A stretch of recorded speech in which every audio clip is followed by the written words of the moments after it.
Warning, this podcast contains heavy spoilers for not just one movie, but entire franchises. We highly recommend going and watching these movies before listening to us as a companion piece that stitches all the timelines into one creepy, crime-ridden story. There will be no more spoiler warnings. We do not break character. After this, there is no turning back. You've been warned. Hit the music. You are talking about the nonsensical ravings of a lunatic mind. It's alive! It's alive! It's alive!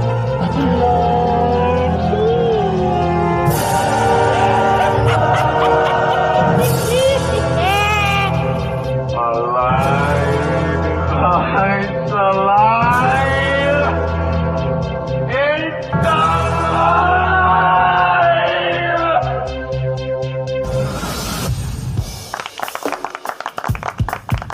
Hello and welcome back to the Horrorverse and It's Alive podcast. This is a true crime, paranormal, interstellar podcast covering unbelievable stories that sound like they were ripped straight from the pages of a Hollywood script. I'm your host, the man of many names, the outlaw Harley Ray, the bruiser Bronson, Dr. Hit, George Smokenstein, THC, or you can call me Josh for short. And with me as always is my very own Scream Queen, the perfect combination of beauty and brains, the bride of Smokenstein, the India horror, the expert, the guts and gore, the gorgeous, the sexy Aimee Rose. Hi.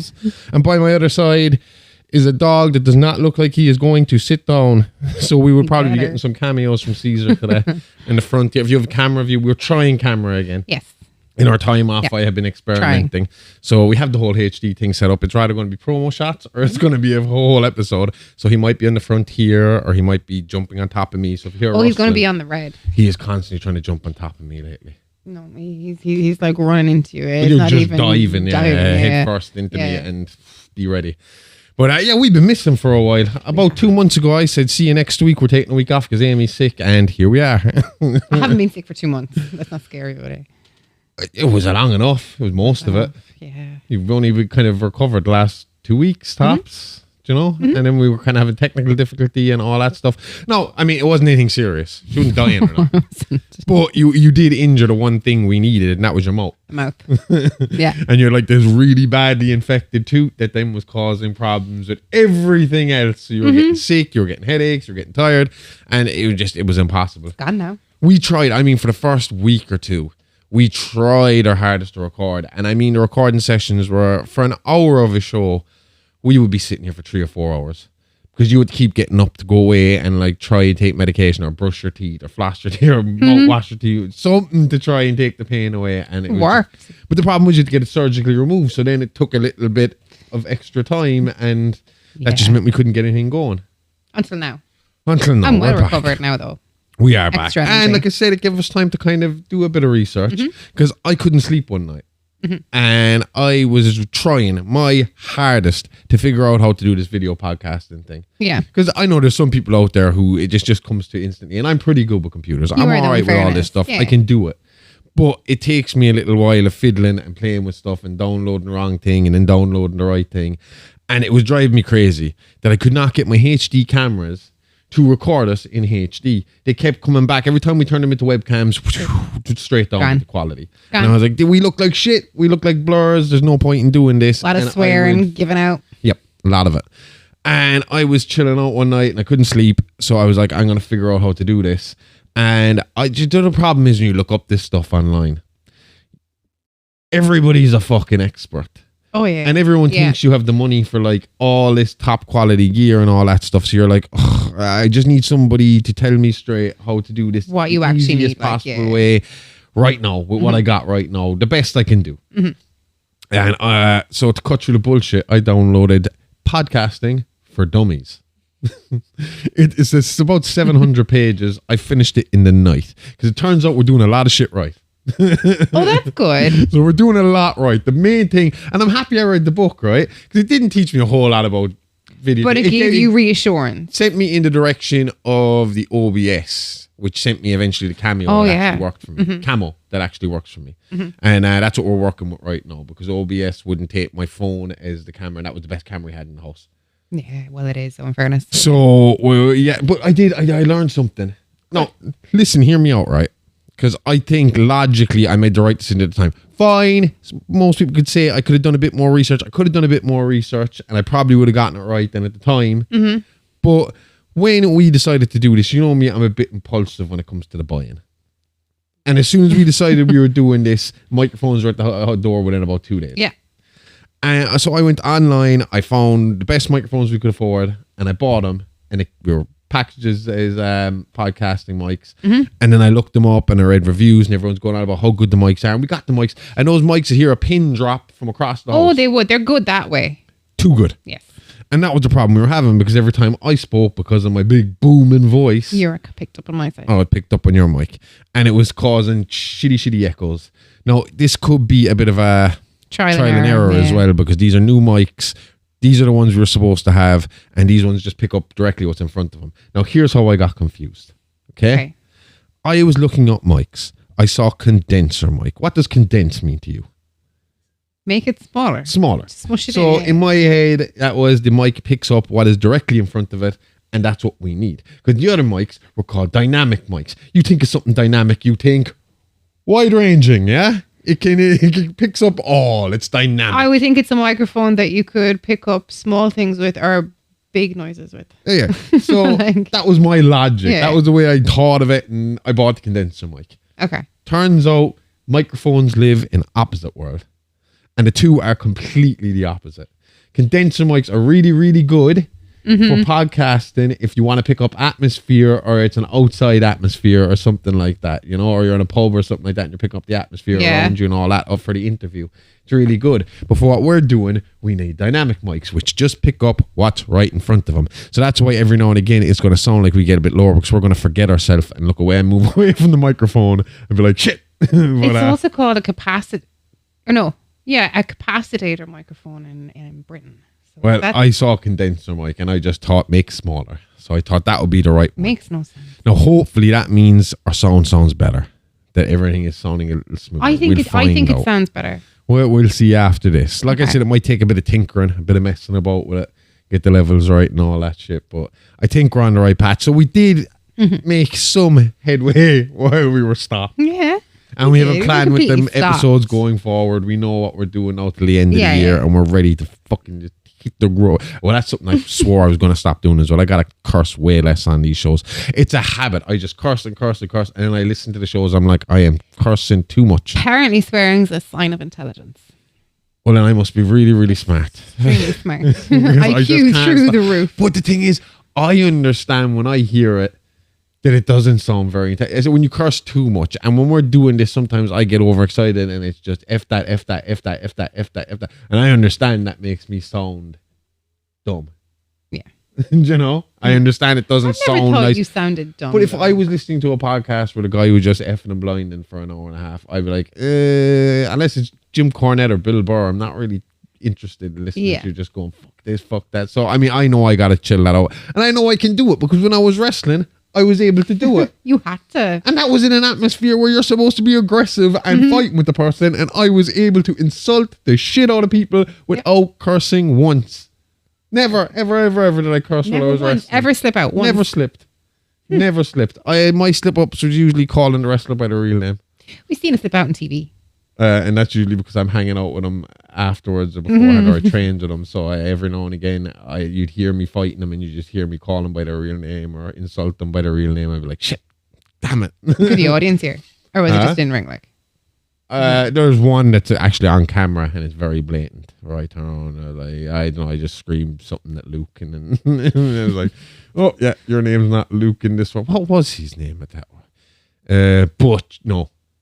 Marion Armstrong. That was it. Butch Armstrong was his tag team eventually. Okay. That's a good segue into this week. You can check it out. It should be up in this feed. It'll have its own feed. We're going to do the thing I swore I wouldn't do, and we're going to start a wrestling podcast called Wrestling with My Missus. And this week we're going to kind of talk about my time in wrestling, my little pathway through wrestling, my history, because I've always said I wouldn't do a wrestling podcast because why would you listen to me when all the wrestlers are there talking about it and they know best and they know better? But I kind of got the bug again because everything's really good and everything's really exciting at the moment and it's fun to watch and it's fun to talk about. And on top of that, on Patreon, I'm going to be doing a wrestling history show. So this is to kind of promote that too. But I will be talking about everything that's going on in wrestling and my opinions, not on full shows. I'm not going to sit here and review all of Raw, all of Dynamite, all of whatever. You know the interesting storylines. There'll be certain wrestlers will be like, oh well, they are not being used. We could talk about how they could be used and stuff like that. Bits and pieces. We'll go through it. Yeah. I mean, again, it's called Wrestling with Missing. People will think that's a joke on, like, that you're being forced to watch this. Aimee was my manager when I wrestled. She's interested in this too. Not as interested. You wouldn't know the history. I get the shows every week with you though. Yeah. I can follow it. And well, yeah, I'm basically going to teach you the past. The past. Teach you about all the good stuff and why I'm right about everything, because every wrestling fan's right about everything. That's why I didn't want to do it for so long. I didn't want to deal with the hassle of wrestling fans. But fuck, I don't really care. So, yup. So you're doing a story this week. My turn. Yeah. Yes. So this week we are going to talk about. So it's a book, The Haunting of Hill House, and it's written by a man called Stephen Crain. I've heard of it. Have you? I thought it was Stephen King that wrote it, to be honest with you. Isn't there a movie, some movie about it? Is there a Hill House? There's a Hill House movie, isn't there? Or a house here? It's something similar. I've seen Stephen King. Oh, it's Red Rose I'm thinking of by Stephen King. Where did you make that connection in the name? I don't know. Okay, cool. All right. No idea. Anyway. So in the mid-90s, the Crain family, so Stephen and his parents and his siblings, Shirley, Theo, Luke and Nell, moved into a mansion called Hill House. It was a sprawling old structure nestled in a remote corner of a sleepy town of Methuen in Massachusetts. So they were planning to renovate it and to flip it for profit. So that's kind of what their lifeline was, basically what they did. They kind of traveled around. They were flippers. Flippers. I hate the name. Is that what they call them? Flippers. I don't know. I'll be honest with you. I didn't know it was a thing until I saw the South Park episode. That's how I find out something's a thing. South Park do an episode and I'm like, oh, right. It's very popular. Something. Apparently people make like a good living out of it. You need a good money to wrestling, start, actually. Yeah? Cody Rhodes, no? No. Why did I make that connection in my head? Cody Rhodes. Sting, apparently, before he got into wrestling, got into real estate a little bit and stayed into it. And that's what he's doing now in retirement. He does a little bit for AEW, like, ambassador kind of role. But his main gig is he buys houses, does them up and flips them. Cool. That's his job. But a lot of wrestlers get into that. They get into because it's real estate. They just buy and sell houses. I don't know how much they're renovating or what they're doing, but it is a big thing in wrestling. Now, I don't know a whole pile about this, right? Okay. Not a whole pile. I kind of skimmed through a timeline of what happened here. So I'll jump in and out. But I did see pictures of this family, and they're one good-looking fucking family. Damn it, no cursing. We're gonna need a swear jar. Yeah, or the mute button. Just every time you feel it coming on, just like a cough button, except the fuck button. Yeah. If Tyson can feel the biting coming on, you can feel the swearing coming on. I love that. That man is literally like a dog. He looks like a dog. Quite adorable, he looks like a dog when he's angry. He looks like a dog when he's happy because he's all cute and friendly and cuddly. Yeah. And then when you see him fighting and he's biting, it's like, why are you biting your glove? I got a biting habit. And it's like, no shit, you got a biting habit. But the way he said it was very sweet. Like, you gotta love Mike Tyson. Yeah. I'd love that. The man is out there boxing Jake Paul, and who do we scream for? The convicted rapist. Yeah. Walking around with his arse out. Fucking hell. Anyway, so Hill House had long been shrouded in mystery, with rumours of its dark history and unsettling atmosphere. The Crains thought that they could breathe new life into the house and, as I said, fix it up, sell it, and move on with their lives. There's actually episodes of TV shows where they do this with haunted houses, don't they? I don't know the haunted houses, but they're definitely killer houses. I know that. There's ones where people have been killed in the house and they gotta do it up and sell it. I think. I'm not 100% sure. I didn't know that. And I got very confused and very let down by something called Zombie House. I saw it. I was like, you know me, I just see zombie. I'm like, yes, let's watch it. And I clicked onto it and it was like, these fuckers are just buying old houses and renovating them. It's a zombie house. Giving it back. Do you know what I love actually while we're talking about zombies? Just really quick, sorry to interrupt you. My favorite thing this week was when our child was talking to us about how he had learned in religion about Jesus dying on the cross and coming back, but he stopped to reassure us that it was not zombie Jesus. This was all above board. It was like, yeah, he came back, he was dead, he came back, but not zombie Jesus, regular Jesus. Oh, plot twist. Aye. So anyway, if we are to believe Stephen Crane's book, The Haunting of Hill House, but he also wrote other books. There was The Haunting of Fairfield Hills, The Haunting of Rockhaven Hotel. But they had no idea what they were walking into when they took on this house. I don't know if house they're going to... itself had other plans, according to Stephen. I don't know if they're going to bring this up later, but I know one of the controversies is there was rumor that he actually didn't believe in this stuff early on. I think that the house might have, as in like their experience in the house. Well, if you're to believe what he says, maybe the house did convince him. But I think the experiences maybe in his house when he was younger kind of influenced him, and he was going around debunking a lot of things for his own books. As in, like, it says The Haunting, but like he'll go and he'll debunk it, and it'll be. Well, I think that's when you talk to these guys who do ghost hunting. Like when we talk to PJ of Book of Oak, they'll all say their first thing, and I know that the Warrens in the Conjuring movie, the first thing they do is go to debunk it before they try and prove. If they can't prove it's something natural, then they'll start talking about it being paranormal. Okay, yeah. They'll go in, they'll investigate, and that's the idea of a paranormal investigation, is to figure out, are you dealing with something regular that's being misinterpreted, or is it paranormal? So, I mean, that's just good work by him. Oh, yeah. To go in and have a look rather than just go in and listen to the story, which the Warrens in movie went and investigated, and because you see that, the first thing in The Conjuring 1 is, what's his face? What's the actor again?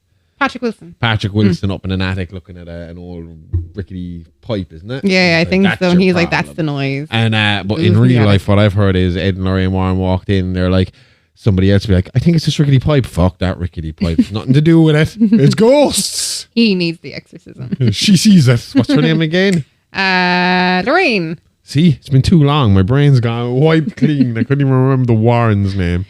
So Hill House itself had stood for over a century, and in that time it had accumulated more than just dust and cobwebs. Its halls were filled with whispers and its rooms haunted by memories that had not yet faded. So it had kind of kind of passed. So William Hill, the original owner of the house, he met his wife Poppy Hill in a sanitarium. Poppy was also starkers, like really, really insane. Like William was bad, but Poppy was worse, and together like they were like a pretty insane couple. They had children. You mean at a sanitarium generally? No. As in like there was kids there. So Hazel, William's sister, she had 2 kids. One accidentally fell into cement when the house was being built. Accidentally. They reckon that Poppy had a hand in that. People who do not see the video, Aimee is doing air quotes for accidentally. Yes, accidentally. She also had a son, Eugene, and he ended up charred in a basement in the bottom of the house that nobody knew existed. We'll touch on that later. And what year was this? Nanny Doss wasn't around the place or anything, no? No. This was, what year was Nanny Doss? 20s? No, earlier, 1890s. Was it? No, that was late. She was later, definitely. Oh, later. no, this is the woman with the hat pin. Yeah. 40s or 50s. I can picture her in like that floral kind of. She looks like your very typical angry but kind of nice grandma from an American TV show. Nanny Doss, 1905, and she died in 1965. So I would assume, around between 1927 and 1954. 11 deaths to her name, they reckon. Okay. Obviously more kind of expected. But Nanny Doss, no. So she was definitely not around at this time. No. So Poppy Hill, we don't know when she died, but it was announced around 1948 that she had died. Do you need to be throwing your children into cement and stuff or like around this time? Do they not, like, isn't there like a more high mortality rate as is for... Say that again? Well, I mean, most kids this is the era where kids just died, right? Yeah. I mean, where did I see that this week? Where they were talking about the reason Catholic families have 8 kids is because usually 4 of them die and you're left with 4 kids. That's what we were taught in geography. Genuinely. You have lots of kids, so that enough of them survive that you have enough left to have a proper sized family. I remember doing this for the Leaving Cert. They were saying that when we were a third world country, which isn't that long ago, we had huge family sizes, and third world countries now have huge family sizes for that reason, so that you're guaranteed someone to look after you. Survive and take care of you, and the other ones are just collateral damage. That's awful. I know what's thinking. It was just keep banging them out. Whoever survives. They live. Or no, if they die. What was I going to say? Where was I? I'm lost. You were talking about, you were saying like, why kill them? Yeah, so why are they killing off these kids when these kids will probably do it by themselves from polio or something? Because they met in a sanitarium, got married, and then got yeah, crazy. Yeah. Anyway, William Hill, again, we'll get to that, but he was actually found up. William Hill, he gambling. No, he wasn't. He was found walled up in the house by Steve's dad, Hugh. He was gambling, so shamed he was. So at first the family didn't notice anything unusual, but it didn't take long for strange events to start happening. Yeah, no, they didn't realise he had bricked himself into a wall. No, they haven't found him yet, but I'm just talking about that was just to fill you in on the family's past, like the house's past. Okay. Basically. So the youngest child, Luke, was the first to experience the house's sinister influence. He began seeing strange figures, hearing voices, and experiencing terrifying dreams. It wasn't long before the rest of the family began to notice something wasn't right. So Luke said that there was like a tall man, which sounds like, do you know the hat man that some people from sleep paralysis? Yeah. You can get the hat, or the hag, or the hat man are two very common things. But that was a common thing for him to have seen around the house. Mine was just shadow. That creeps me out even more though. Literally like someone was dimming the lights as it got closer, you know, and the background was getting darker. Yeah. It never got to me, it's okay. But I always, I think I find it hard. I mean, I've said before, I kind of believe in the ghost stuff to a degree. I find it hard to believe in seeing stuff like this hat man guy. Yeah. Because usually my idea of maybe a haunting would be your dreams. I think that like a lot of nightmares about the same subject over and over and over and over and over and over again, especially if it's revolving around your house, something happened in your house, that to me might be a haunting, because I think I could see how the energy could get into you while you're sleeping, you know, and mess with your dreams. Oh, I get what you mean. Yeah, but to mess with actual reality around you, I think is a little harder. No, again, we looked at Enfield on Real Monsters, and Enfield is touch and go, whether, as in, like, I find it hard to believe it, but I also find it hard not to believe it. There's a lot of people there saying they saw stuff. Adults, saying it, police officers saying they saw stuff. And that kind of makes it some bit credible. And then, I mean, like, I was gung-ho for it until I realised when The Exorcist came out. And I was it kind of put me off it a little bit. It was like, The Exorcist was only out a couple of years at this point. It's a big... Yeah. You know, it would have been a big kind of thing in their lives, because it was seen as such a controversial thing that maybe it was put on. But then so many people said that they saw things, and when they went off on holidays that time, you know, when literally the council were like, we just need to get these people and their ghost out of this estate for a while. They need a holiday. And sent them to Blackpool. But they said they had nothing happened to them while they were in Blackpool, but the neighbours said they could hear banging through the night I didn't like that. in the empty house. So I don't know. So, I mean, like, you know, again... I think maybe the neighbours... Or no, sure, the neighbours wouldn't be in there throwing around things. But I don't know. Like, I mean, look, I'm going to listen to what you have to say and we'll see what we think afterwards. But again, I think the biggest problem with ghosts, the same problem you have with aliens, same problem you have with cryptids. Unless you see them yourself, you're not really going to believe anybody's story. Pictures, videos, it's not enough for anybody, because they're so easy to fake these days that you actually physically have to see this for yourself. Yeah.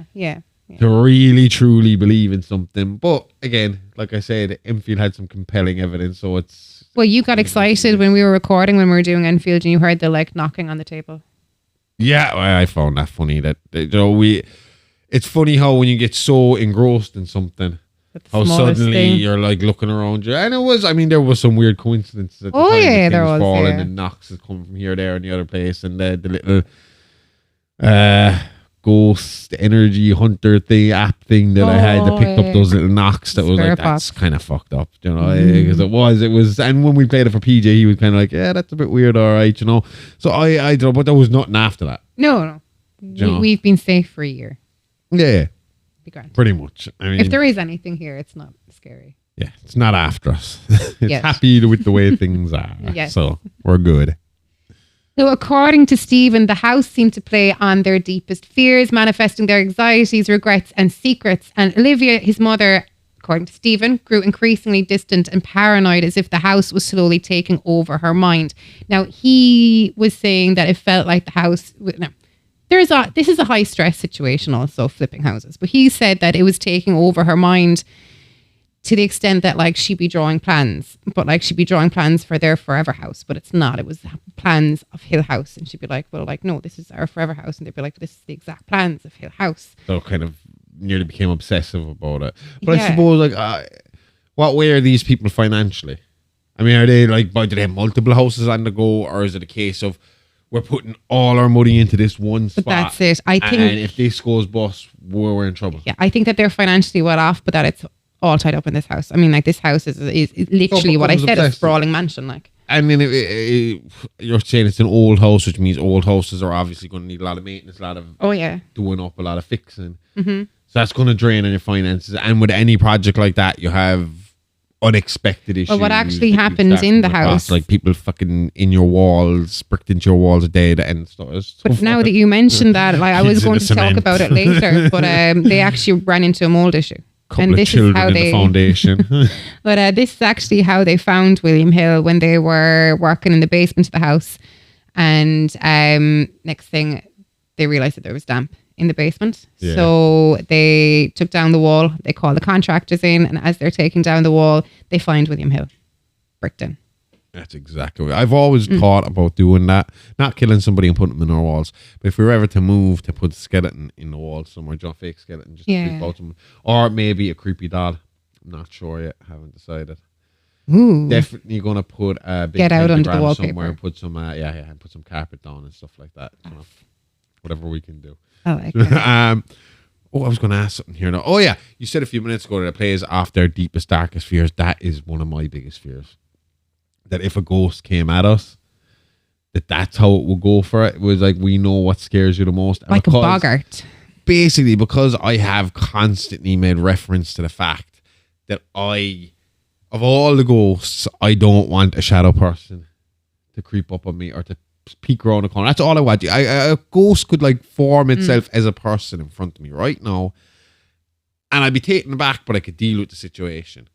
But if I looked over to the corner there and a black object just peeked out and then ran away, that's me up for the night and talking about moving house. That's mad, because that corner over there is where our oldest told us that he could see something.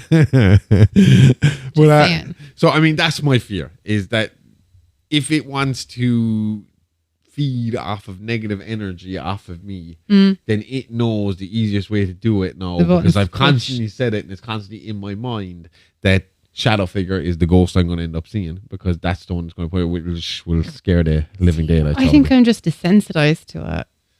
I think if I saw a shadow person properly, like to the level that we see him on Paranormal Cotton Camera, like that real solid, no mistaking what you're seeing in front of you, then like peeking out a door and then going into the room and it's not there anymore, that's it. Forevermore, I will be looking over my back around the house. Okay, yeah. Actually, peeking is And then just go different. missing. Yeah. I forevermore, I will be walking around the house constantly staring at every dark corner to see what was going to pop out of it. That time, I swear to God, I saw one. It was like passing the door like really, really fast, like super, super fast. I mean, like, it sounds ridiculous, but if it peaked, peeking is worse. At least you know that they're passing on. Like, peeking is... Yeah, especially when you see him in that real solid form. It's just, like where it's almost like a person in one of those green screen suits. But you know, it's not even like this kind of like slowly peeking out. It's like looking at them, and next thing it's a pull back. It's Yeah, like, really, oh really shit, I'm fast, caught. yeah. Like, it's, but it's not the act of them peeking. It's, oh shit. Yeah, they see me. Yeah. I was too slow this time. I Which think I means play it how off. often are they? Oh, I'd not fucking play it too off. I'd be slow? like, I did not see that. I'm walking slowly over to get my keys and leaving quietly through the door. I think think I'd get an adrenaline rush and kind of run at it a little bit. Yeah. Yeah, I don't know. Each of the children began experiencing more disturbing and often inexplicable events. Nell, for instance, apparently would wake up at night screaming about the bent neck lady. So that was a dark, shadowy female figure that would hover over her ominously. And this affects Nell throughout her whole life, and it took a certain toll on her mental health until she was referred to a sleep clinic in 2016, where she met sleep technologist Arthur Vance. So what if they're like sleep technologists? Are they thinking it's like sleep paralysis kind of thing? Yeah, that's actually what he goes on to tell her. He says that like the visions are normal and that there are probably a result of sleep paralysis, and like that the visions are likely like a spillage over of dreams. But that's essentially what they say it is. That's how it was explained to me first time. Was basically your body's going to sleep, but your brain isn't quite there yet. Yeah. So, like in a lot of cases, your eyes are open. You're seeing your actual surroundings, but the dreams are starting to leak in, which sounds amazing, and it is at first. And then Michael Myers or something starts walking down your hallway, and like that. Not so much funny. Well, because it was Michael Myers the first time. That was my sleep demon the first time. Oh, I thought your sleep demon was Snotzer from the Den. No, he was just someone who no, it was just a nightmare I had about him being the Grim Reaper and killing all the other puppets. Creepy. But the first time I had sleep paralysis, I was in my bed and I knew Michael Myers was at the door making his way towards my room. And I couldn't move. Okay. And just as he was coming in my bedroom doors when I snapped out of it. And what freaked me out was I was watching Family Guy I was falling asleep watching Family Guy. But the point where the dream started, the TV show continued on. So my eyes were open and my brain was still awake because I could still see what was on the TV, and it just continued on in real time. In real life. So when I snapped out of it, the episode of Family Guy had moved along. I had watched the episode happen in my dream, so it was that. But it registered that it was in real life, like. Yeah. So that was real, but the Michael Myers thing was obviously in my head. But it sleep. was clearly a dream. Like when I snap out of these things, it's clearly a dream. Yeah. So she obviously didn't feel that way about this. No, that apparently this bent neck lady was absolutely terrifying for her. Sounds terrifying. Oh yeah. Well, so it just kind of walked around like with its. That's the way it was described. Like it had been hung or something. Yeah. So that badly. Badly hung. Like really, really bad. Like if you have your neck bent that way, wouldn't you have to like viciously kind of. Yeah, you'd need to be dropped. Yeah, you'd need to be dropped rather than hoisted. Yeah. So what's really sweet though about this part of the story is that not Dr. Vance, sleep technologist Vance, he's not a doctor, and they connect. And they eventually begin dating, with Arthur proposing to Nell on New Year's Eve, and she accepts, and the two are married soon after. Nice. I know. So they were happily ever after. The end. We'll see you next week. Or is it? Question mark. So the two were happy until one night when, according to Nell, she began to experience an episode of sleep paralysis again. Arthur stood up to turn on the light, but collapsed to the ground moments later and died immediately. So apparently he had an aneurysm, which I find absolutely terrifying when people talk about them. I don't like of all the things we talk about, those things scare me the most because they're just so sudden. Bang. That is really scary, especially when you see people our age, dropping from stuff like that. The cardiac thing. Yeah, with the sudden adult death syndrome. Ooh, and suddenly all these extremely healthy, fucking fit people who spend all their time eating right and exercising started dropping dead all of a sudden. That was terrifying. That was crazy, yeah. Like, not even the healthy people are safe. We are in trouble. So Nell, this time wide awake, told Stephen that she saw the ominous shadow of the bent neck lady looming over Arthur's body. Now, she could still be in kind of like a state of like... My lights just turned off. Bye-bye video. Bye-bye video. Nah, it's all right. Okay. So I'm mysterious now, my shadowy. Nell she could have still kind of been half asleep if she saw the bent neck lady standing over Arthur's. Yeah. Or you could just be in a state of absolute panic and shock, and since that's the last thing you saw, could it imprint over? Do you know, could your dream and memory get mixed up because of the trauma? Oh, could be. Yeah, I'd say so. Like, how long were they married at this point? Maybe just under a year, I think. So, I mean, you're still in your honeymoon phase, and this healthy guy, just drops dead in front of you, and you're just after coming out of this horrific nightmare. Is there a chance that it was just the two memories bleeding over? The dream memory and the real memory bleeding over, and her trauma might have caused that. Could be. False memory in her head. Yeah. I mean, she goes on to go, she stops going to sleep like not technologists and goes back to seeing therapists. By all accounts, though, according to the siblings, the rest of the siblings. They say they're not going to drop a aneurysm. I'm going to date a therapist from now on. Never mind the technologists. No. She's not dating therapists. Oh, okay. She's going I'm done to with talk technologists. To the therapist. She's not dating everybody she's talking to.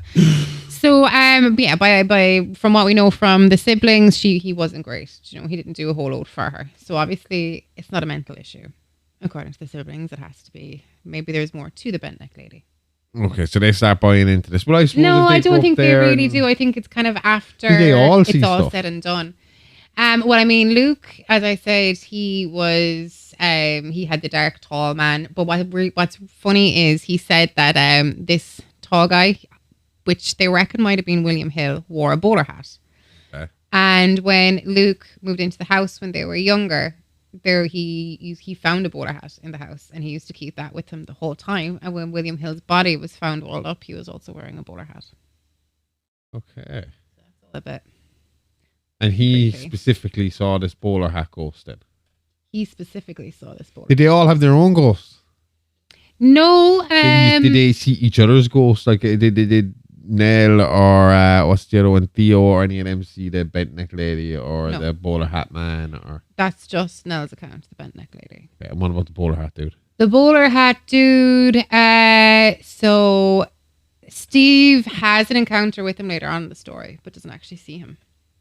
Hugh's seen the father. Okay. According to Stephen, he did see the bowler hat guy at the same time, but when it boils down to it, when we get to that part of the story, he actually protects Steve from seeing the bowler hat guy.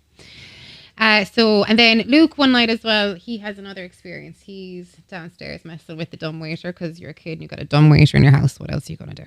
Of course you're going to try to write it. That idiot. So he was trying to use it. Theo, I don't think we spoke about Theo yet. I'm going to mention her. I just saw the name at the start. Yeah, so she's another one of the sisters, and she came into Nell, Theo, and what's the other sister? Shirley. Surely you can't be serious. I knew it was coming. I was wondering what version of the Shirley joke we're getting. Cool. I've been watching a lot of The Office, so you're lucky I got it right at all. Did you get it right? Yeah. Okay. It's not Don't Crown Me. No, that's another version of it. Oh, it was just any use of Shirley properly, sense. But anytime Michael Scott uses it, he does it completely arseways or backwards or wrong. You just trying to shoehorn the Shirley joke in anywhere he can. So anyway, Theo comes down into the kitchen, and Luke begged her to let him ride in it. So yeah, as you would. And of course, the older sister, so obviously he goes down. That, and I will put stuff underneath at the bottom and let it go down and see what I can crush. Oh, that sounds like more fun, but then you can't. You have to go down as well to see what you could. Oh, well, eventually it would land. Me and my brother, it would start with us sending the dumbwaiter down its own. Then we would start loading the dumbwaiter up with more weight to see how much we could drop on top of it. More siblings. We would be the weight, yeah. I mean, how many of us could we fit in here? How many do you think is going to fit into a dumbwaiter? You would be surprised. Holy shit. Where there's a will, there's a way. Well, either way, and this dumbwaiter. Attest to that. So the Crain's dumbwaiter stopped working, and it just crashed. I wonder why. I know, yeah. And Luke was left stuck in the basement. And according to Luke, the basement was absolutely teeming with rats. And then through the dark, he saw what he described as a decaying body crawling towards him. And needless to say, yeah. So obviously there's off commotion. Parents, Hugh and Olivia, hear about it.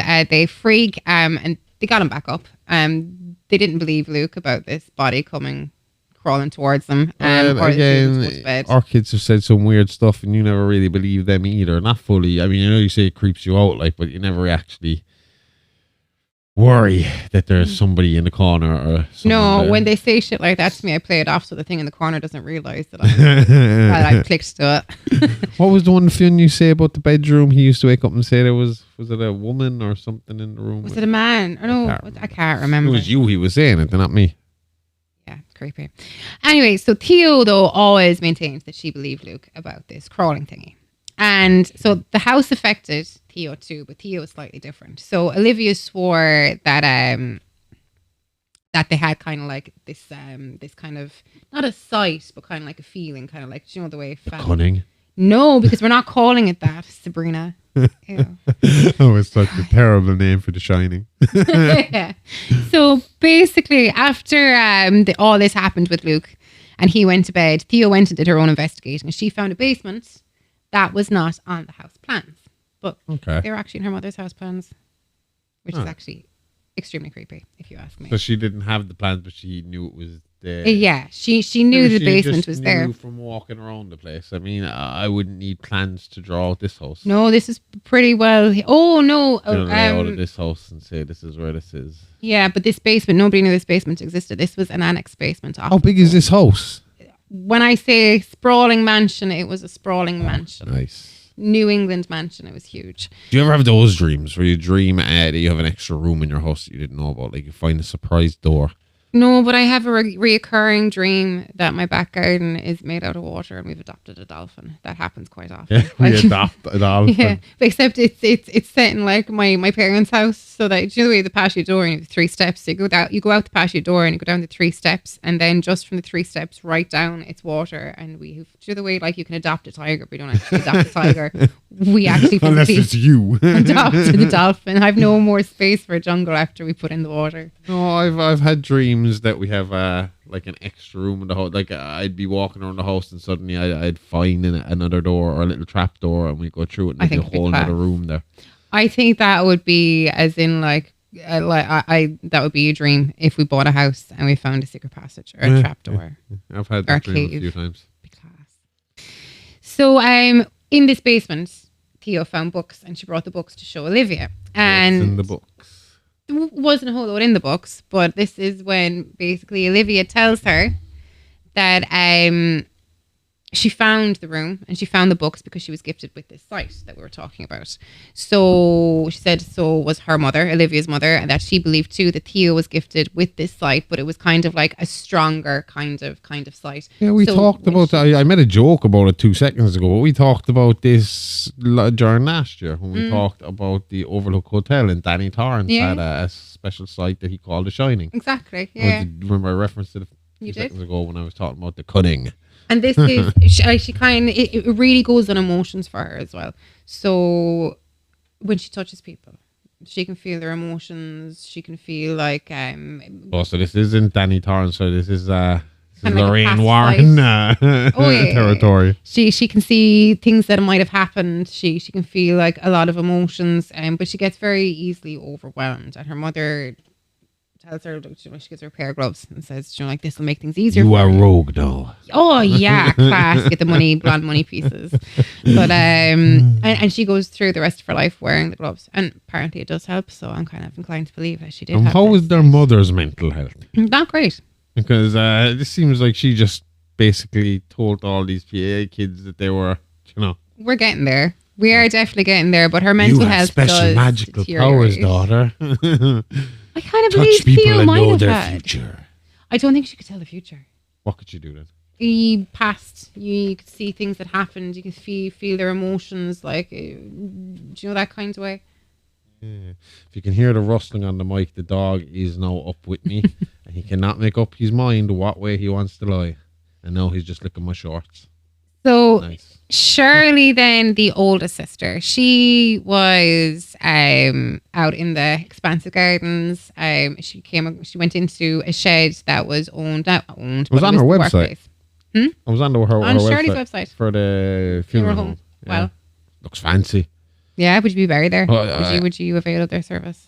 I'd like that. I don't think I can afford it. I don't think they're in my price bracket. The thing she used to do a lot of, she was known for doing a lot of pro bono, a lot of cut price, as in... Teach me a sad story. Well, our relative just died. We're coming to her with a sad story by default, Josh.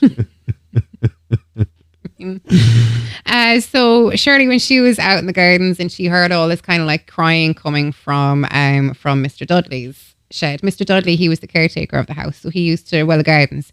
Such a caretaker, English caretaker name too. Mr. Dudley. Mr. Dudley. Yeah, Horace Dudley and Kira Dudley, his wife. She was the caretaker for the house, and she used to only go there like during the day when he'd look after the grounds. But Shirley found these kittens in Mr. Dudley's shed, and she begged, as any girl would, because I know I did have a kittens when I was younger. Like they're coming home with me, and that's it. But there was 5 of them in this box. And she got to bring them home, but they were like super young. They hadn't even opened their eyes. So I do kind of wonder how much a girl that age knew, like, you know, like the constant care that, like, you know, like every 2 hours up with a dropper, like feeding them because there was no mother cat. Unfortunately, one of the kittens died overnight. So how many cats were there? 5. They got one each. One each, yeah. And one of the kittens died overnight. So they held a funeral in the backyard, and Olivia found a nice box even to put the kitten in, but Shirley wanted to see the kitten. So when Shirley opened the box, she thought that she saw the kitten moving. Yeah, they tried to stop her, but when she picked up the kitten to encourage it to breathe, a large green beetle crawled out. Oh, nasty. So shit on top of shit for this memory. Shit on top of shit, exactly. And why would you let your kid look at that? Because that's like their last memory. Because I remember, like, even when my grandmother died, we were really young. I was like 10. Just turned 10. It was literally my birthday. And they didn't want us to go to the funeral home where they have the open casket part. They wanted us to wait until the mass afterwards where the casket was closed because they didn't want our memory of her to be anything. And it does affect your memory, right? Because you do this image of them. Seeing a dead person, it's very obvious to you that it's dead. Or seeing a dead thing, it's very obvious. I mean, when people, like, you see on TV and they're like, is he dead or not? Is that person dead? The spark is gone. You know, man, you know the minute you look at something dead that it is dead, that it's lifeless. There's something gone. And it's not nice to look at. It's just, I don't know. I find it really creepy. Like, you know, I'm really weird about that. It's the one thing I really find. No, I suppose that's normal for me to find weird. But, like, even when it comes to, like, dead animals, if we ever catch a mouse around the place, or when one of the dogs have died and I've had to bury him out the back garden, I hate touching them.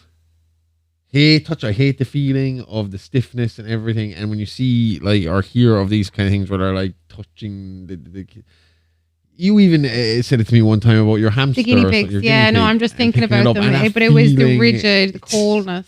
Ugh. Jesus See, I've Christ, only ever why would touched you my let guinea your pig. kid do that? Like, do you know what was creepy? When our dog died when we were younger, and I went into the vets, and obviously it came back from the vets because that thing wasn't there where your vet keeps your dog now. You just do it. Yeah, but and he was like, it was weird. Like, he was like cold. They were rubbing him, and then whatever way, like, my finger just went right underneath the collar, and he was still warm just under that band, and I was like, that's creepy as fuck. And I don't like it. Not a fan. Oh, I could not rub him. He was such a good doggy.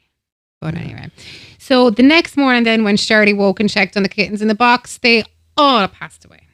Yeah, she poked one frantically, she said, and according to her, it gasped, so she picked it up. But no, she says its eyes were glowing yellow. But again, I will point out, just to err on, you know, like you said, always try to, like, debunk it, like, but, like, this wasn't ghosts, it was art the fucking clown. Well, it was also quite a traumatic experience for her, like, you know, like 5 kittens, as you said, like, one of them died the day before, and a beetle pops out. She has a nice sleep, wakes up, and there's 4 more dead kittens in her bedroom. You know, it might be a stressful. Good parents situation. Would have made those kittens go away and said, "Oh, the mommy cat came back and took them all home." Probably what we'd have done. Yep. Yeah. I know we definitely had a sick kitten that came in from fireworks one year, and I mean, like, I knew this kitten was just like, but its eyes, it had like that kitten flu thing, and its eyes were really bad, and I was hanging on to it, and I went to school one day, and then I came home, and its mommy cat came back for it. Oh, good. Yeah. So it was all right. I think so. Long and healthy life. On farm. The country.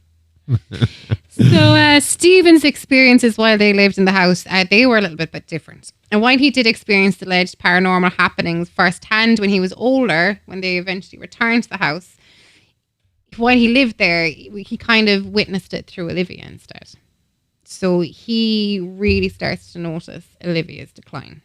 Okay. He does up an old dresser for her, like flips an old dresser. Actually, that's quite cute now that I think of it. kind of Upcycles.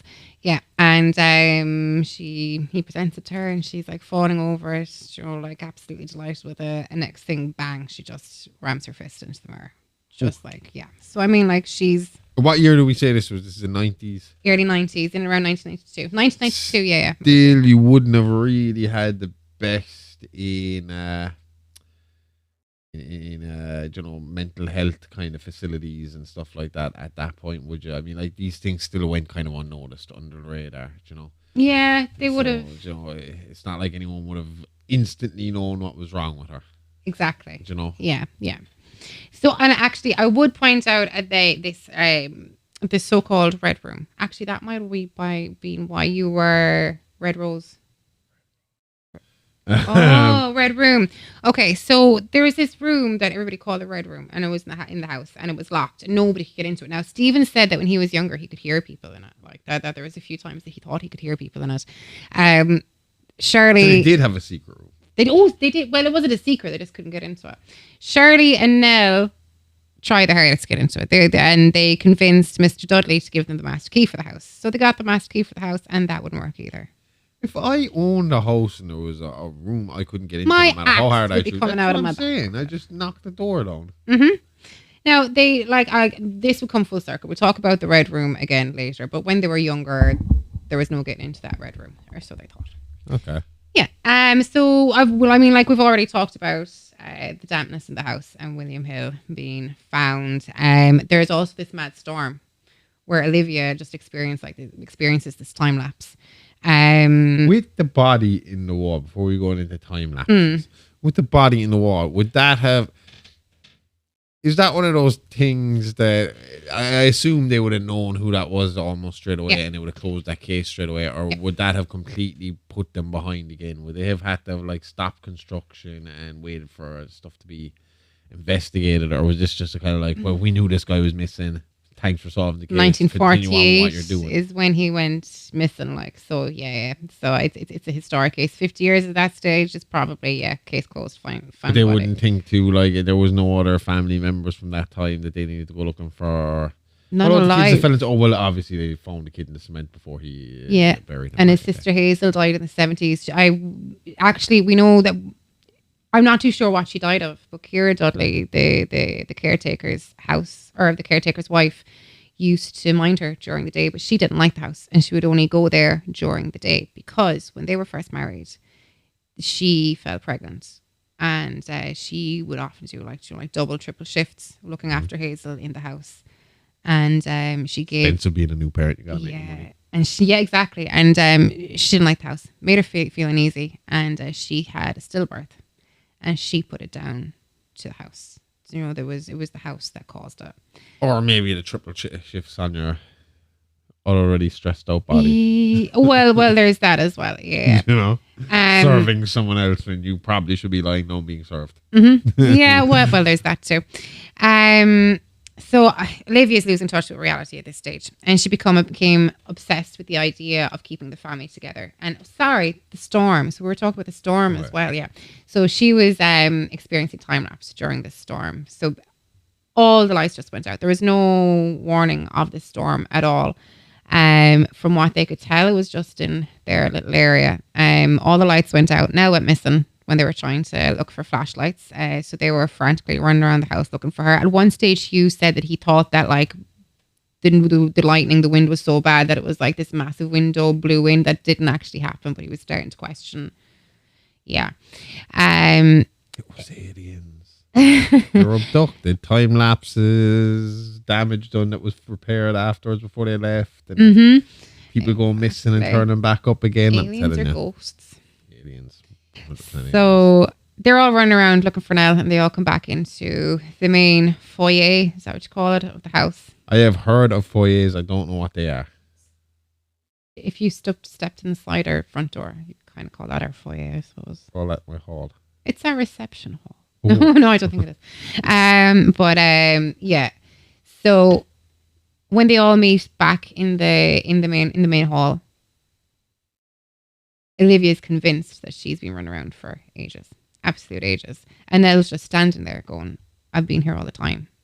as in that she's been standing there in that spot the whole time, and everybody was just like looking past her. She see her. So that's she could see them, but they couldn't see her. So that makes So it's two like the of them episode that of night. Red Dwarf where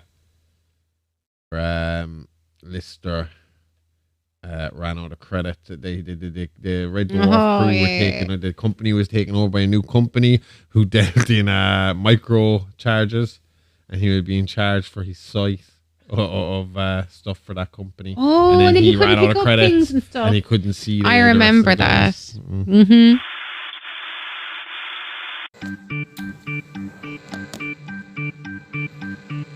Patreon is alive, alive, live, alive, live, alive. Patreon is alive, alive, horror podcast. Patreon is alive, alive, live, alive, live, alive. Patreon is alive, alive, horror podcast. Hey kids, can't get enough of that blood, guts and gore? Then head on over to our Patreon, where for just $5 a month you'll get exclusive access to our true crime show Real Monsters and horrific history tales from Playing with Bones with Aimee Rose, along with early access to our minisodes and ad-free access to everything else. All this and loads more horror-tastic extras from the Horrorverse. So what are you waiting for? Permission? Go nick your parents' card today and subscribe now at patreon.com/It's Alive Alive Pod. Remember, that's It's Alive Alive Podcast, the really, really fake true crime horror podcast. It's Alive Alive, all the guts and gore with none of the guilt. Okay, so then one night Olivia absolutely just loses her mind, and Hugh wakes up to find her sitting on top of his chest with a screwdriver to his neck. So he suggested that she should spend some time away from the house at her sister's, and Olivia agreed, packing her stuff and saying goodbye to the children. So Hugh suggested this because Mr. Dudley was kind of saying, well, Kira wasn't really happy in the house either. Do you know, like she was spending too much time in the house, and you know, she went away, so it was good for my wife, so it might be good for your wife. I'll be honest, I'm still kind of trying to think how I would react if I woke up and you were on top of me with a screwdriver. And Maybe I was trying to get a fly. See, there's two sides to this, because I know what way you are emotionally, and I know that Be the worst very thing I could careful do. No, what where I'm it's saying is, going. I know the worst thing I could do, and I wouldn't want to do with you is once you snapped out of it and realised what was after happening, I know you'd be upset. And you wouldn't want me to leave you on, or to sleep in a room alone and leave you on your own, you know? Yeah. Even though now there's this thought of what if she sleepwalks again and actually does something, you know? So I wouldn't let you there on your own, and I wouldn't want to go away and leave you, but Put cameras on me. how would I work it out? How would I figure this out? Gonna have to pay the kids to sleep in shifts.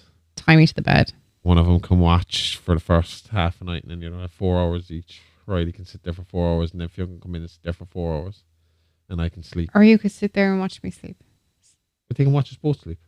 And if you start sleepwalking or sleep stabbing, they can wake me. You're a notoriously heavy sleeper, though. All right, the two of them are just going to have to pull an all-nighter and work together. Yeah. So she went away. She said goodbye to the children. But that night, she returned to the house. Tragically, Olivia died in the house that night. Okay. Her So she was supposed to go to her sister's, and she went off and just turned up back there that night. Yeah. So where was her sister? Did she have to get in a plane to go there, or was it like she would know she was going driving. Now they just from what the police made the timeline of the events was that she actually stayed at a hotel not far away from the house and waited until nighttime, and came back to the house. That night, Abigail Dudley, the daughter of the caretaker, and his wife was staying over with Luke, which she wasn't really supposed to do because she wasn't allowed. Obviously, if the mother and father don't want to stay there at night, they're not going to let their kids stay there at night. No, she wasn't even really allowed into the house at daytime. Just didn't want her there. But obviously, she's kind of kept away. She was. And how did she end up there in this situation? Luke used to meet her on the grounds and she kind of snuck her back in, like, yeah, and she was staying there. I mean, like, I'm not saying that fathers are clueless, but like, hey, Dad, can my friend stay over? Oh, yeah, sure, cool, no problem. If you wanted something like that, you went to your dad. Because especially back in the 90s, because your dad's usually busy working and doesn't really give a shit about what you're doing. You know? Pencil comes out from behind the ear and he's mentioned something. It's your mother's problem, basically. Yeah, exactly. So when she came back that night, she was not only suicidal, but she was murderous. Okay. Yeah. Nell, Luke, and Abigail were the three that she was trying to kill. So she's doing the whole thing of I can't leave my children behind when I take myself kind of thing. Yeah. You see that a lot with there's been a few cases of, especially I've heard of a few in America. South Park again did an episode on it with Butter's very own episode. And a lot of the time you see the mother driving a car off into the lake or into the sea or whatever with the family inside. It's awful. Or poisonings, or I mean usually it's the father when it comes to shootings and stranglings and stuff. Poisoning has long been seen as a very female method of assassination. Yeah, but if my dad's going to kill me, I'd rather he poison me than strangle me or stab Depends on me the or poison. shoot me. It really depends on the poison. So Hugh goes to check on the kids that night, and he realizes that Luke and Nell are not in their beds. And he checked the kitchen. He probably didn't even realize that Abigail was there. In fairness, he checked the kitchen, and he actually saw there was a bottle of rat poison on the counter. So he starts to get freaked out. He's running around the house. Well, if you have a bunch of little kids in the house and rat poison suddenly on the table, you are kind of worried about it. I mean, he cops some of Olivia's effects in the house, and he realizes that she's back. And considering what happened the night before, the screwdriver, he's starting to put 2 and 2 together. So he's losing his mind, and this is where he came to the Red Room. Okay. And he's hearing things coming from the Red Room, and he opens the door of the Red Room. So it suddenly opens. And she had a key for this the whole time, guaranteed. Yeah. Olivia was standing there, and he was in time. He was in time to save Luke and Nell. What was in the room? Just the three of them, and a little.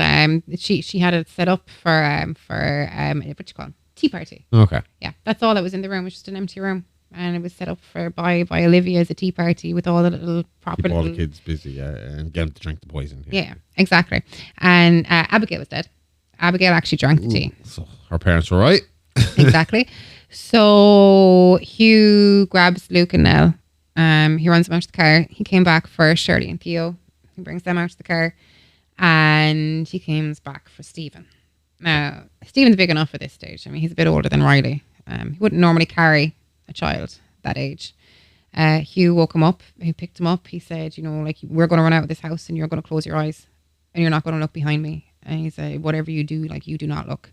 He picked him up and he ran him out to the car, and he started the engines, and they're like, what about mom? What are we doing? And the father's like, mom's not coming. What'd she do? Pull out a gun and blow her brains all over the fucking hallway that don't look? No, according to Hugh, she was chasing. Murder was rage, it was murderous. And I think she knew that she was going to take herself out that night, but she was chasing them down. Yeah. Oh, again, very reminiscent of the Overlook Hotel episode. Yeah, exactly. With Jack Torrance losing his mind and chasing down his family with an axe. And in fairness to Hugh, I don't think... a ghost there too. Yeah. But I don't think that he wanted Stephen to be the last memories of his mother. Just really want to be single to have a haunted house. But so Hugh drove off. They went to the hotel, or went to a motel. He goes back to the house. Clean up the evidence. yeah, just to see what's going on. He never really divulged what happened back at the house until I won't go into it. I'll go into that in a minute. It would make more sense. What did the police have to say about all this? Just that it was a suicide. Okay. She threw herself off the balcony of kind of like a spiral staircase. They had that kind of led up to the Red Room in their house. Okay. She threw herself off that. Why was it called the Red Room? Was it painted red? Was the door red? The door was red. Okay. Cops didn't really. Didn't fully understand. I think the case could have swung one of two ways. As in, a lot of people are on the fence about what really happened. Thought Hugh might have been. Yeah, and the kids go to live with their Aunt Janet. And there's a complete breakdown of relationships between Hugh and the kids. He just completely shuts himself off. Completely. Again, crazy thing to happen to you. Might break your mind a little bit. It might do, yeah. It might need a while to get over that. No, again, I don't think that's the right thing to do, because I've always kind of thought in a situation like that, you kind of got to pull yourself up for your children and kind of get on with it. Yeah. It's terrible. It sucks, but you got have kids, to do it. so you got to do what you got to do. So the house that just gets boarded up. The Dudleys are allowed to stay on. So they give up flipping. He gives up flipping. Flip this flipping. Yeah. I'm not flipping doing it anymore. Exactly. Minding my curses. And the Dudleys, they're the only people that stay there. They don't even really go in and go out of the house. The house is just kind of left to do its own thing, but they live on the grounds in their little part, well away from the house. Rough, cushy job, basically. Well, I think if my daughter died on the grounds, I probably wouldn't want to leave either. Yeah. You know, there's especially that if you hear side of there's it. ghosts around the place, because they're gonna be like, maybe there's a chance. Maybe. So each of the remaining Crain family members tried to move on, but the trauma of their time in Hill House lingered, festering inside them like an open wound. And as the years passed, as I said, complete breakdown, they all went their separate ways, but none of them could escape the shadows of their past. Stephen, the oldest son, we know, grew up to become a writer and used his experiences to craft a book about the family's time in the house. As you said earlier on, he tried to rationalize everything, but his skepticism, what is wrong with my words today? Couldn't erase the lingering fear that Hill House was still out there waiting for him. And thanks to his book, we know that there was truth to this fear. So this is what is his first. Did he write 2 Hill House books? I mean, there's a Hill House book about when he was a kid. I know that. This is there's just the one. This is it's all the one book. Like. Oh, okay. Yeah. He wrote it after his adult experiences as well in Hill House. Oh, okay. I think it was all written about his childhood. Oh, sorry. Yeah, sorry. It was. Sorry. I think there was a second edition to the book. Hill after, House 2. Yeah. Now even hillier. Oh, I like it. So Shirley, now an adult, she ran a funeral home, and as you said, you were on the website. I mean, can never afford to be. Oh well, maybe. As you said, just go to a sob story. But she found 2 deaths in the family. No, I'm joking. But she found herself haunted by the deaths that seemed to follow her, and she was constantly reminded of the family she had lost and the things that she couldn't forget. Although Theo did live with her, but she didn't really. Luke, he became a drug addict. Let's see, he ended up. She tried to help him out. She really did. She put money into rehab for him. Well, I assume every family is going to try and help him away. Oh, yeah. It's the thing with those things, you got to wait for the person to hit rock bottom and all this. I don't claim to understand any of that, but you kind of do have to wait for the person to decide themselves that they're going to. Yeah. Save themselves. You can help them then, but you can't really help them before that. Exactly. You know, just show them you're there and help them out that way, but. And I think that's how she was starting to kind of feel about Nell as well. So Nell was really like, she was all over the place after Arthur died. And she was kind of getting to that stage as well with Nell, where it's like, she needs to kind of help herself. Does this girl have any sympathy? That's I know. a different story altogether. Your husband dies suddenly, you know, Mm-hmm. and you don't have a mom to talk to. Maybe your older sisters are going to have to fill in a little bit there, you know? I know. So Theo, she became Especially a psychologist. when you already have a history of not being the most mentally sound person and seeing ghosts. So Theo became a psychologist, and as I said, that she lived with Shirley, but like she was always like, you know, she was a bit all over the place, obviously with powers. I'd say she had to like cut a lot of people off from her powers. She couldn't really, like Rogue, I suppose. You can't really touch anybody. Every time you talk about this girl, I just see her in Dr. Xavier's school for extraordinary Imaginary friends. No. I know, it's true. Luke, as I said, struggled with addiction. He was still haunted by the memories of the house and the things that he witnessed there. So before he went back to the house, he said that he used to be haunted by, and it wasn't William Hill anymore per se. It was like the back of William Hill, like constantly behind him. So if he would see William Hill behind him, like, so he'd turn around when he used to start to get these feelings, and like it would be Every time just you say a William man. Hill and addiction, I just see a guy with a gambling problem. Yeah. William Hill won't stop following me. Him, Paddy Powers, that bastard Boyle from Boyle Sport. So Nell, then the youngest, obviously she was the most deeply affected. It's pretty sad. And after years of struggling with the trauma of her time in the house, she died under mysterious circumstances. The victim of what Sorry, who am I appeared to missing there? be Nell. Oh, shit. The victim of what appeared to be an emotional breakdown. So returning to Hill House, she hung herself from the balcony from which her mother had thrown herself from. So she killed herself the exact same way her mother killed. No, her mother threw herself off the balcony. She hung herself off the balcony. Oh. Mm-hmm. Okay. So that night, what happened was she called her dad. And she's like, the bent neck lady's back. The bent neck lady's back. And she was in an awful way on the phone. And her father's, like, obviously she's trying to tell him, like, to calm down. He's going to get on a flight. He's going to come out to her. We're going to be okay. She tells him, you know what? It's fine. I'm okay. I'm fine. I'm going to calm down about this. And then the next morning, Hugh found out that she had been found hanged in Hill House. What you reckon? I see the bent neck lady. If I can't beat her, join her. Can't beat her. I don't know. Beat her, join her. It's a bit weird. Do you not think? What, that you think she was seeing this? Seeing her future? Well, there was worse Whereas going on in one that could house. see the past, the other one could see the future. Yeah. Towards the end of the story as well, I might as well talk about her now, but towards the end of the story, when they go back to the house, they do see the bent neck lady there. They see Nell as the bent neck lady, according to the siblings, according to Stephen. So Shirley wanted to look after the funeral, and that's kind of it's a mad thing to do for your sister. Considering that you're going to be like scooping things out, opening things up. Yeah, all right. I do. I let somebody else take care of that part. Oh, I do the directing, but I couldn't have it. I couldn't treat the body. Home, Like, but yeah, probably get somebody else to do them. Or I mean, even if she wants to do the makeup, fine. But the actual clearing out the innards and stuff that needs to be done by somebody else. Yeah. Luke was in rehab when Nell when Nell died, and when I say he was in rehab, he had actually broken out of rehab for good reasons. He had made friends in rehab with this girl, and she... The other junkie told me to do it. No, she went out, and they were like, she's not coming back. And he was like, I can get her back. I'm going out. I'm going to get her back. I'm going to bring her back. So he goes out, he finds her, and she's like, he rings rehab, and he's like, hi, I found her. Can we come back? And she's like, you left. Once you're out, you're out. It's kind of shitty, but I suppose it has to be there. Yeah. So Stephen gets in touch with rehab, and they're like, well, this is what's after happening to Luke, and we don't know where he is. And they get on to Luke, and they go driving around, and they find him, and they're like, she's dead. And it completely fucks him up. Were they close? They were twins. Oh, did I not mention that? Yeah, they were you twins. might have. I might have passed me by.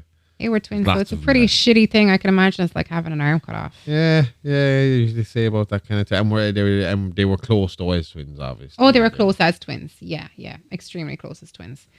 The only reason that they hadn't been talking, obviously, was because he was in rehab.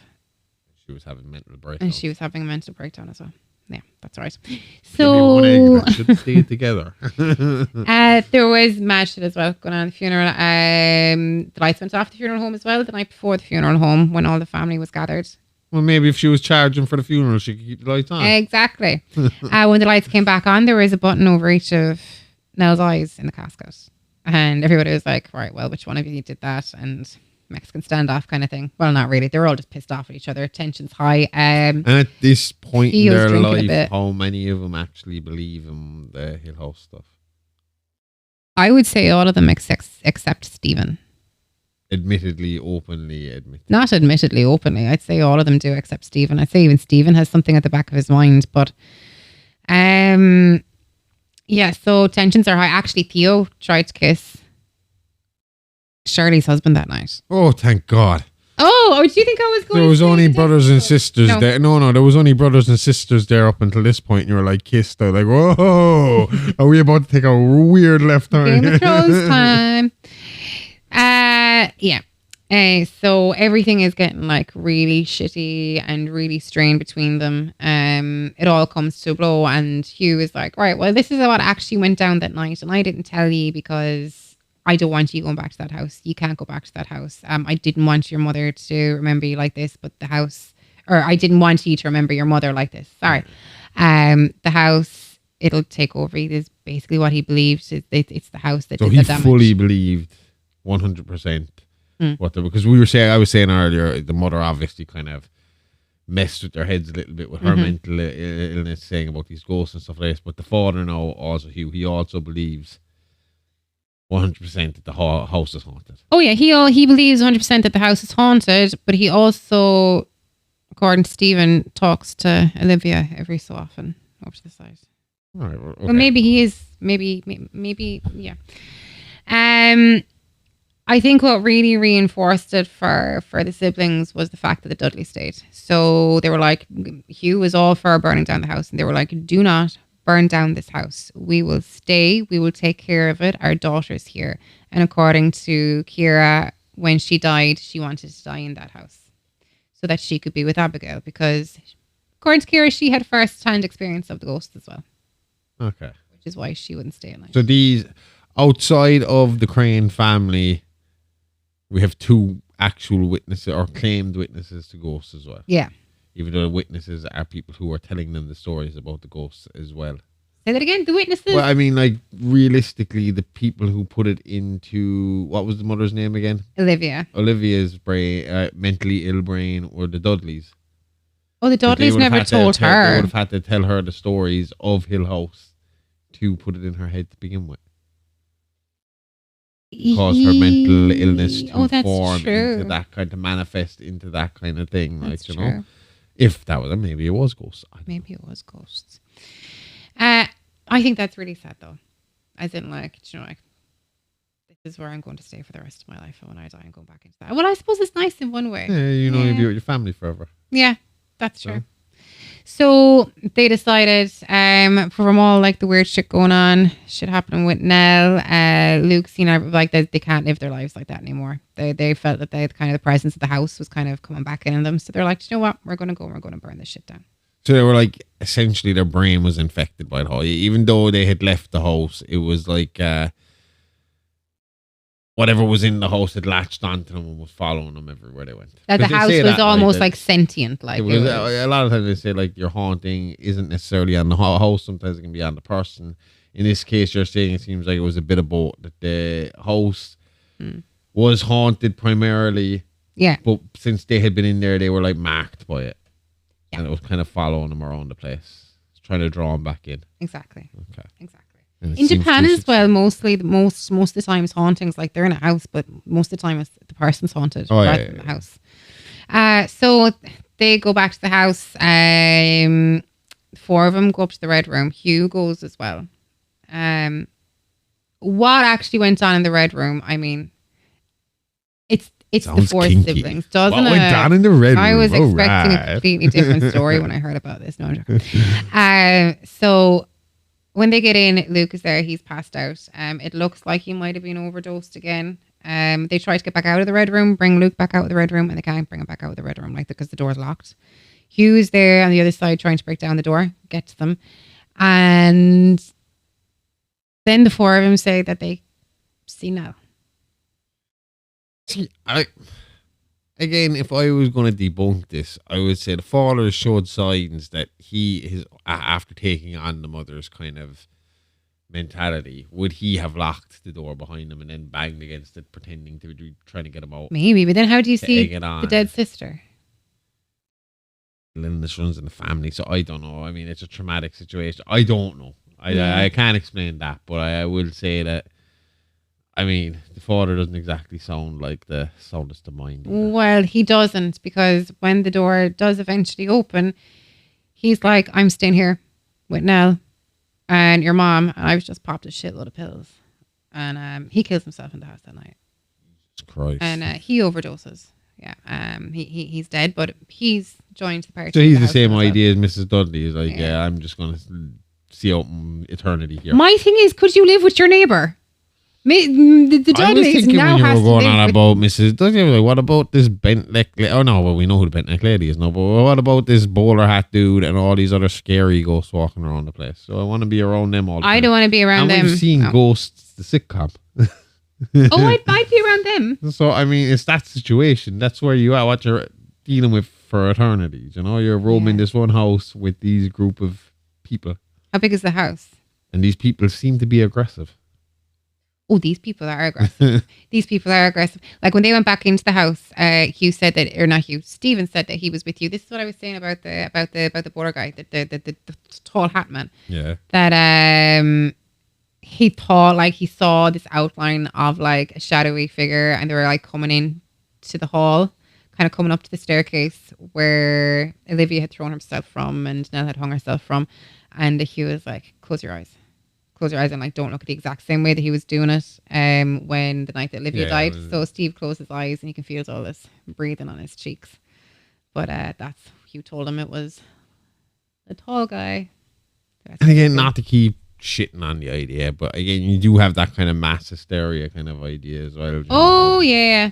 In a heightened kind of situation again, where you have one family member that's an addict, you just had the death of another family member in the same way as another traumatic death from your childhood, and it's all centered around this house in your head, and your father's losing his mind on top of it. But also, as in like, you know, like that stress. whole kind of like collective insanity thing. If the house has been boarded up for that long, because you know the Dudleys weren't going inside there till they died. If it had been boarded up for that long, and this red room that was boarded up for how long before they were kids, and then it was boarded up again, what's in there? Like, you know, like if you breathe in stuff. Yeah. Well, they said that about Curse of Tutankhamun's tomb. Oh yeah, Black like, Mold, man. These people are dying. It's like, well, no, they just breathe. They were just breathing in a lot of. Also, some got cancer 10 years later. Yeah, I know. Yeah, they really tried to tie in anything and everything. Everything. Oh my God, he died of old age. But the first explanation to me was that it was most likely, you know, mold. And they say that about a lot. That's what killed the first few. Is that did they start bringing in canaries, or is that miners? That's miners. They send them down for gas leaks, stuff like that. I feel bad killing a canary. Why not bring a rat? So anyway, the idea is you don't have to follow the canary down. You send it down. The canary's going to be making noise, and when the canary stops singing, you know there's trouble. Well, you got to try and chase that rat, don't you? All right, cool. The canary was going down in a cage, like, you know. Yeah. My cousin used to have a room full of canaries, and I mean when I say room full of canaries, I mean absolute room full, like our utility room, but full of canaries. That must have been loud. Mm-hmm. His uncle smuggled them back in a backpack from America. This was way back, stuffed him into his backpack. Yeah, my granduncle. Anyway, so that's the story of the Crains, and it became an eerie legend whispered among those who had heard the rumours of the mansion's cursed history. Does the house still stand? The house does not still stand. They burned that motherfucker down. I was going to say we could get there and then do a paranormal investigation. You cannot, unfortunately. That'd be fun. See, again, my main problem here is it's an interesting story, but it does sound like a lot of mental illness. And there's not a whole lot of witnesses. Whereas, you know, we were talking about Enfield there at the start, and I was saying, like, the interesting thing about it is that you have police officers and news reporters and neighbors and all these other people who saw something or thought they saw something. So even the times when the girls did fake one or two kind of incidents, there was incidents where it was clear they couldn't have done any fakery. There couldn't have been any trickery involved. Yeah. It had to happen paranormally, or at least to the naked eye. That's the way it seemed. Yeah. So you have all these witnesses and it's more subtle. Where, yeah, I know that's crazy, because if you listen to the recordings on our episode of Real Monsters with the Enfield stuff, far from subtle. Yeah. You know, it's in your face, but this feels so in your face that it's almost too much. You know, like seeing all this stuff and all this connecting in when there is such an undertone of mental health problems there, and everybody seems to have a lot of trauma or a lot of issues going on in their life. Like, I mean, you're saying Shirley is obviously like traumatized from losing her family in her mind. You know, she didn't have but she comes on to becoming an undertaker, like, so obviously it's a huge thing in her life. She missed out on having that kind of thing. Yeah, Nell is a complete mess. What's the Luke has the drug problem, and then you have the one that's making a cash out of the situation. The only smart one at the time. Newly divorced. So I mean, a lot going on. So I mean, like, you know, it just feels like that folly do thing that we were talking about. I'm nearly afraid to say that anymore without people lose their mind about the Joker too. But folly do, and we talked about that years ago when you saw those two sisters in England go absolutely batshit. One of them was crazy. living in Ireland. Yeah, they came from Ireland. Oh yeah, England, they did. Yeah. One of them came to visit the twin in Ireland, and then they took off over to England and went absolutely batshit crazy. And they said, well, that's the first time I heard of that folly do kind of thing. And it sounds similar to that. It's like this mass hysteria within a family. Yeah, collected kind of, you know, hysteria, and I don't know. It's cool, but it's harder. Yeah, but it's harder when you don't have like recordings or video or something, like, you know. I'm pretty sure Mr. Dudley's still alive. He could corroborate it. Where the rest of them dead? Oh, well, no, but obviously the siblings are going to be all like, right, well, this happened to us because... Yeah. Well, yeah, I don't really believe him either. Like I said, he's the one that kind of gave him Stirred the the pot. idea to lean that direction. Not until Olivia ended up with a screwdriver to Hugh's neck. We've already established she was crazy. I don't know. I mean, it's again, when it comes to ghosts, aliens, cryptozoology, unless you see the thing for yourself, you're not really going to believe it. So, I mean, these people believe what they saw. They know their story. They believe their story. And I suppose that's enough right now. I mean, we can't prove it. Can't prove them wrong. Can't prove them right. Let them have it. But Live and just- let live. They're happy. We get it. Are they? Now they seem... They're happy. Well... Because I was going to say that's the hardest part. It's different when you have like some happy ending or happy parts to the story where you could be like, okay, we can talk about that and so that. But in this, it's almost like you don't want it to be real, because I don't want the idea of ghosts that make people this absolutely depressed and awful. I think they might be happier than they It's were. not hard. Have people stop throwing themselves from spiral staircases? Yes. How is the rate of suicide in the family now? Lower? Stable Good. at the moment. So I mean, generally things will be happier after that. But you know, I think it's just like, again, bringing it back to Enfield, you're talking there, that ended without anybody dying. And there were periods of time where those girls got a father figure in their life that they were happy to That's have, nice for and they them. got a little holiday that they probably wouldn't have had. Yeah. And there was little kind of up moments for that story, and it wasn't as violent or as scary. And in this case, it just seems like these people had it terrible. Yeah. And whether it was a coping mechanism or it was what actually happened, it's still just a fucked up story. Oh, yeah, absolutely. I mean, that's It's three scary people one way or the down other. by suicide. Yeah, the one family. I don't know, is it scarier? Is the thought of it being paranormal, or the thought that your brain can actually do this to you that is scarier? Would you take the chance and stay in the house? Oh, if it's going to follow me afterwards. But no, that's what I mean. Would you be like, oh, all right, it's definitely mental health issues and this house isn't haunted, or would you take a chance? Do you know, as in... I would first have to go there in the daytime and have a walk around. But apparently this house was, I mean, like, it was fine. Kira Dudley used to go in during the daytime, but it was the nighttime. It was a completely, not a different place, but a different but atmosphere. I think Different. for me to know if I'd ever go back there at the nighttime, I'd have to have a walk around in the daytime first. I don't know why, just to know what I'm dealing with. And I think, again, I'd be doing it with a group, and I would do it in a kind of safe environment of, you know, we stick together and Here's our cars running nearest outside. exits. Yeah. But yeah, I enjoyed that. That was good. Did you enjoy it? Yeah. Good. It's an interesting story. It's a fun story, and it's a good one to It is. get back I like in. the story.